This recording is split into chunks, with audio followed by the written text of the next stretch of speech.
All right, so get this.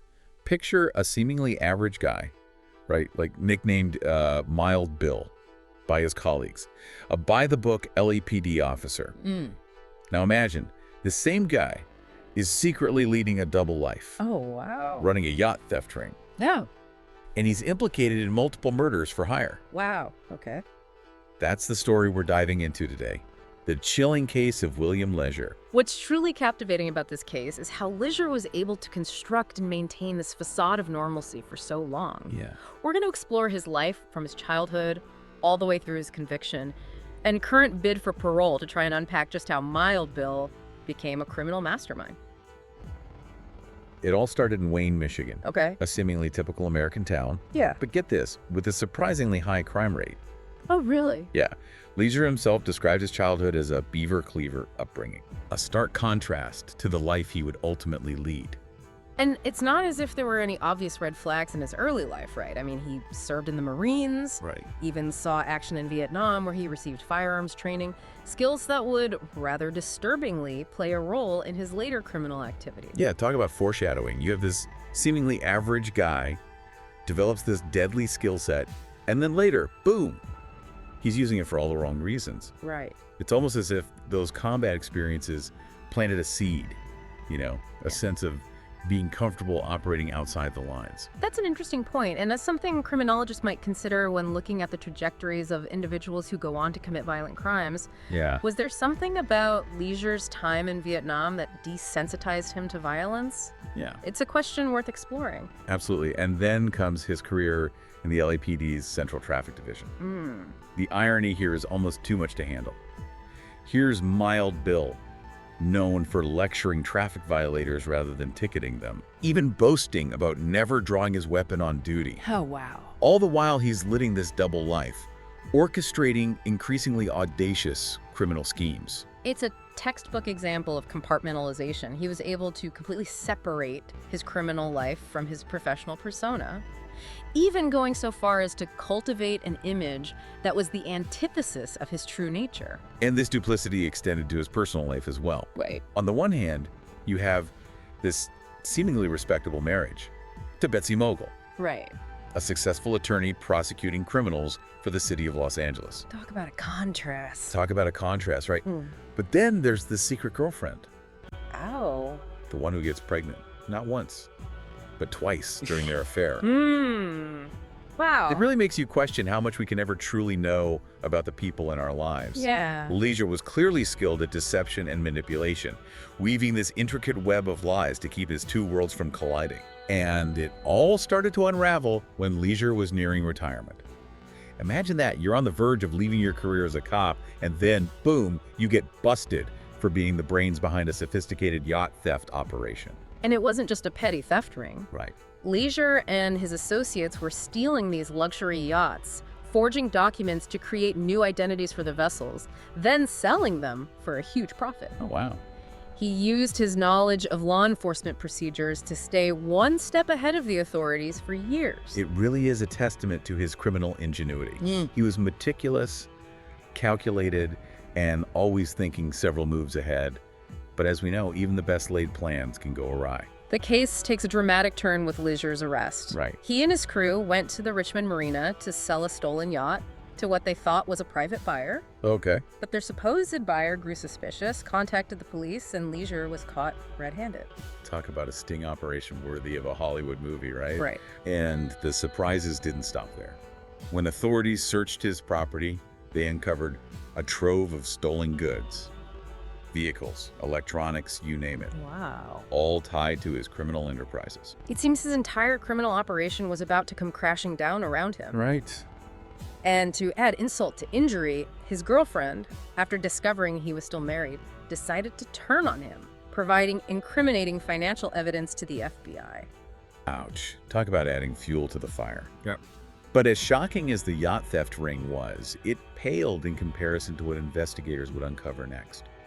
Remember those firearm skills Leasure honed in Vietnam? Yeah. Well, it turns out he wasn't just stealing boats. Uh-oh. He was allegedly orchestrating murders for hire. It's hard to believe that the same man known as Mild Bill could be capable of such cold-blooded acts. Yeah. But as the investigation expanded, a much darker picture began to emerge. Key to understanding this part of the story Yeah. is Dennis France, Ledger's accomplice and the alleged hitman in these murders. Seeking immunity, France turns state's witness, providing investigators with chilling details about their activities. He even went so far as to say, and I quote, "Me and Bill had done a lot of things together. We'd bought silencers, we'd stole boats, we'd killed people, we'd broken into places. Plus, he paid me and arranged him and set him up." A bone-chilling statement, especially considering the casual tone in which France describes these horrific acts.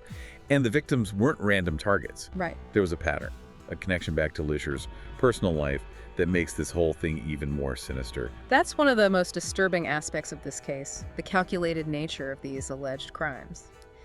One of the victims, Anne Smith, was the wife of a friend of Leasure's, who was going through a contentious divorce. She was robbed and killed in her mother's beauty shop. Wow. A seemingly random act of violence until you considered the timing and Leasure's connection to her husband.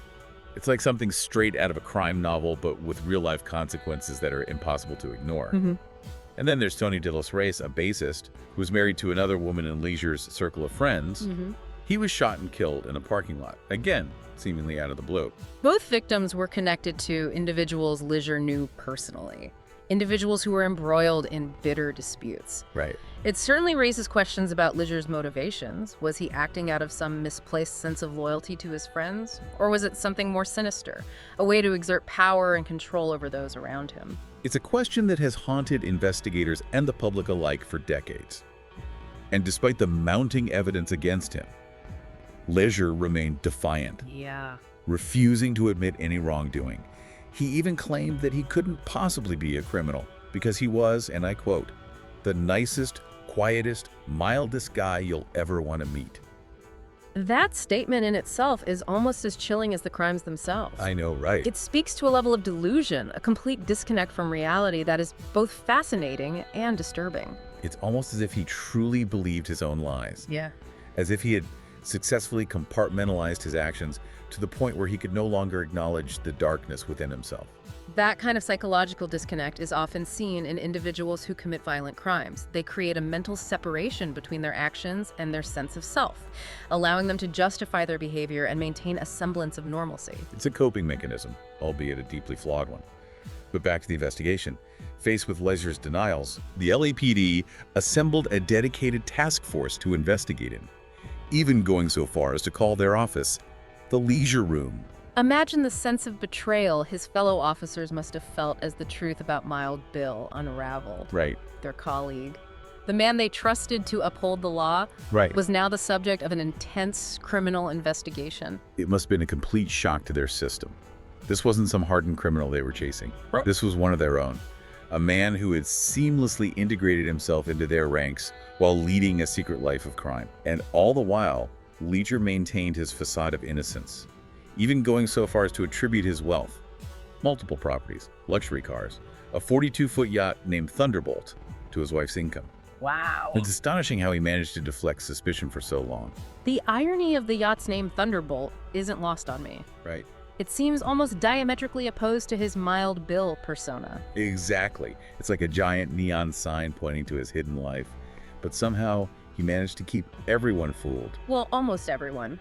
The investigation into his wife, Betsy Mogul, revealed very little incriminating evidence.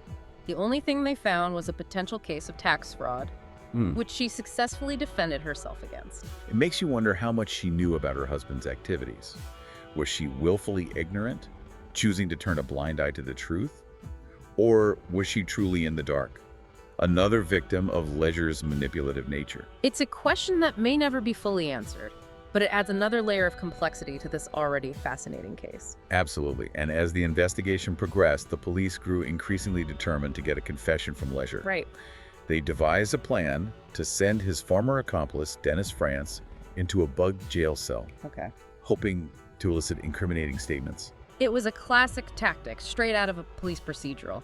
However, Leasure, ever the cunning strategist, proved to be a formidable opponent. He initially outsmarted their attempts by writing and erasing incriminating remarks on a piece of paper, ensuring there was no permanent record of his words. Yeah. But the police weren't giving up that easily. They sent France back into the jail cell, this time with a hidden camera recording their every move. Okay. And that's when they finally got their breakthrough. When France asked Leasure what he had done with the murder weapon used in the beauty shop killing, Leasure wrote, "Melted and dump everything illegal on a piece of paper," holding it up for the camera to see. It was a stunning moment, a clear indication of Leisure's involvement in the crime. His carefully constructed web of lies was finally unraveling. And as the weight of the evidence against him grew, so too did concerns about his potential flight risk. His bail fluctuated dramatically as authorities grappled with the possibility of him disappearing before facing trial. It was a high-stakes game of cat and mouse, with Leisure's freedom hanging in the balance. Right. In May of 1987, he was formally charged with 2 counts of murder, and even named as a suspect in a 1977 contract killing. It seemed that justice was finally going to be served. Right. However, as we've seen throughout this deep dive, Yeah. nothing about William Leasure's story is simple or straightforward. The legal proceedings took years to unfold. A long and winding road with twists and turns that would test the limits of patience and the public's thirst for resolution. There were delays caused by the trials of Leasure's co-conspirators, Right. witness deaths that further complicated the case, and even a mistrial in 1991 due to a deadlocked jury. It's a reminder of how complex the legal system can be, especially in cases with multiple defendants and a mountain of evidence to sift through. But eventually, in December of 1991, after years of legal wrangling, William Leasure finally stood before the court to face judgment. And in a move that surprised many, Leasure decided to enter a plea of no contest to 2 counts of second-degree murder, essentially accepting the punishment without admitting guilt. This legal tactic is often used strategically Right. to avoid admitting guilt, which can then be used against the defendant in potential civil lawsuits. Oh, okay. It was a calculated move by Leasure, one that allowed him to maintain a sliver of deniability even as he was sentenced to 15 years to life in prison. So after years of living a double life, of orchestrating elaborate criminal schemes while maintaining a facade of respectability, Mild Bill finally faced the consequences of his actions. But this is just one chapter in the William Leasure saga. The story takes another compelling turn as we fast forward to 2024. Right. Where Leasure, at 77 years old, is eligible for parole. That's right. Now, after spending over 3 decades in prison, Leasure is up for parole. Wow. Sparking a wave of debate and raising some really tough questions. It's a complex situation with no easy answers, right? I mean, on the one hand, we have a man convicted of orchestrating murders, a man who for years expertly deceived those around him. Yeah. But on the other hand, we have this concept of rehabilitation. Right. The idea that people can change, can atone for their past actions. It's a delicate balancing act, weighing the possibility of rehabilitation against the need to protect society. So what does Leisure's life look like now, after all this time? Is there any indication that he's truly remorseful? That he's a changed man? Well, according to reports, Leasure has been actively participating in 12-step programs, immersing himself in fantasy novels, and even earning a paralegal certificate. Oh, wow. He seems to have found a certain level of peace within the confines of Mule Creek State Prison. That's interesting, but I have to admit I'm a little skeptical. Could this be a genuine transformation, or is it a calculated act? A way to present a favorable image to the parole board. After all, this is a man who built his entire criminal empire on deception. You raise a valid point. It is difficult to truly assess someone's internal state, Right. especially someone with Leisure's history of manipulation. Yeah. However, the parole board has access to a wealth of information, psychological evaluations, behavioral reports, testimonies from prison staff, Yeah. all of which contribute to their assessment of his suitability for release. I suppose that's true. But even with all that information, it must be an incredibly tough decision. Right. How can you ever be absolutely certain that someone like Leasure won't re-offend? What about the victims' families? I can't imagine the pain and uncertainty they must be feeling, Of course. knowing that the man responsible for their loved one's death could potentially walk free. Their pain is absolutely valid, and their voices should be heard throughout this process. Right. The parole board takes victim impact statements into consideration when making their decision. It's about finding a balance between justice for the victims and the potential for rehabilitation for the offender. It's a difficult balance to strike, especially in a case as high profile as Leisure's. And adding to the complexity is the fact that this isn't his first attempt at parole. Right. He was actually granted parole in 2020. Yeah. but Governor Newsom overturned the decision. Yes, that was a significant moment, highlighting the political and societal pressures surrounding this case.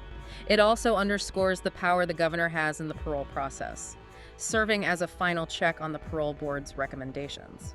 So even if the parole board recommends his release, Right. there's no guarantee Leasure will actually walk free. The governor could still decide to keep him behind bars. That's correct. The parole board granted Leasure parole again in September of 2024, Wow. but his fate now rests in Governor Newsom's hands. Wow. We'll have to wait and see what he decides. And that brings us to the end of our deep dive into the perplexing story of William Leasure. We've explored his crimes, his psychology, and the enduring questions surrounding his potential release. We hope you found it insightful, thought-provoking, and perhaps even a little bit unsettling. And as we conclude this exploration, I'm left with one final, lingering question. If someone like Mild Bill could deceive so many for so long, what does that say about our ability to truly know those around us? It's a question worth pondering, a reminder to stay vigilant, to question assumptions, and to never underestimate the complexity of the human heart. Thanks for joining us on this journey, deep divers. We'll be back soon with another intriguing story, another opportunity to delve into the depths of human experience. Until then, keep exploring, keep questioning, and keep diving deep.